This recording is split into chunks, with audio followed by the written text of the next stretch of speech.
Yes, this is Italy, but this is not a Ferrari.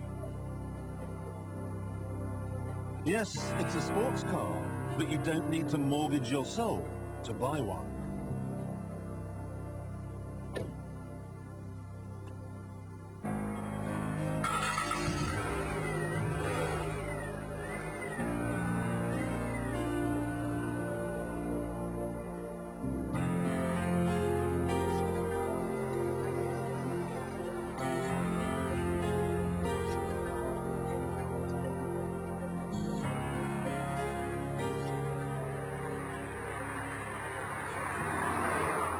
This, in fact, is the brand new Fiat Coupe, and even the top-spec turbo model you see here will cost less than £20,000.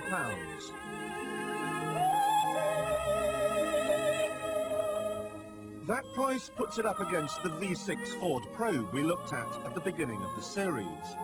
But in the two most important areas of combat, the Fiat wins hands down. First, it develops 190 brake horsepower, making it by far and away the more powerful of the two. And second, while the Ford is elegant, the Fiat has the same sort of appeal as a hobnail boot to the face. To use Sunspeak for a moment, it is a stunner.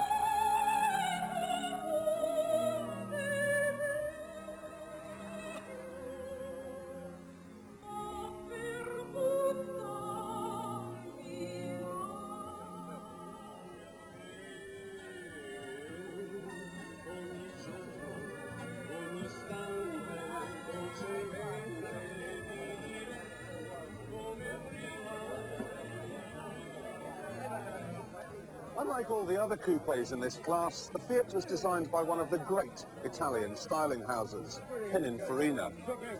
And that shows. The curvy headlamp covers, the fuel filler cap, the slashes down the side. These are examples of something very, very rare in car design today. Styling for styling's sake. And it works. Okay, from some angles it looks dog rough, but to err is human, and this is a very human car. It is not the product of some wind tunnel or silicon chip.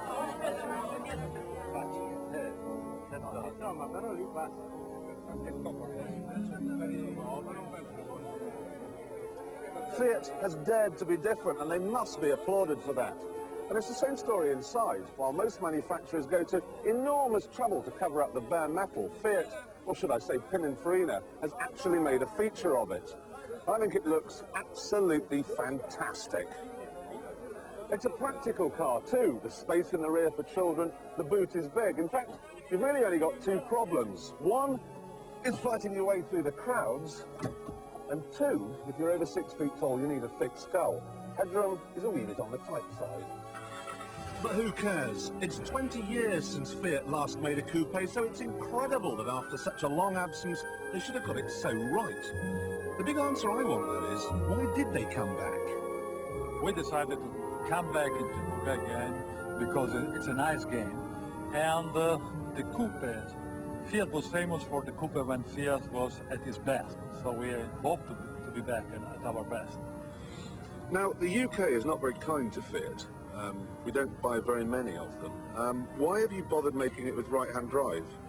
Because we think that the UK market deserves a car like this. They like a car like this. The UK consumers are car enthusiasts. So that car will help Fiat to regain a nice market share in the UK. Basically then, it's a marketing tool, but what a tool! It may only be a Fiat Tipo under the skin, but with that sledgehammer of an engine, it'll do 140 miles an hour and 0 to 60 in 6.8 seconds. Most of the time, the Fiat is an absolute hoot to drive, but on tight turns, the traction control keeps the revs down, so you're in a turbo-free zone. That means just when you need the power coming out of a bend, there isn't any. And on a twisting, turning lane like this, it can be a bit of a nuisance. Come on, wakey, Mr. Fiat, wakey. Only when the turbo does cut in, rearranges your face better than plastic surgery. Wow.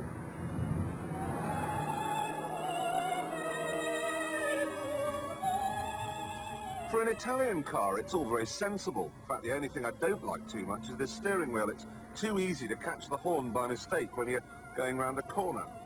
Now, that's not so bad in Italy, where every town reverberates to the sound of the symphony for B major for car horns.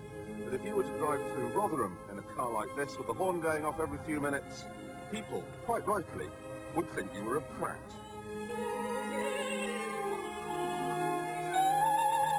The last time I had this much fun in an Italian car, it cost £190,000, and guess what? It was a Ferrari. It's great to see Italy is back, making weird and wonderful and affordable cars again. Mr. Cantarella, you've got a point. We think that the UK market deserves a car like this. They like a car.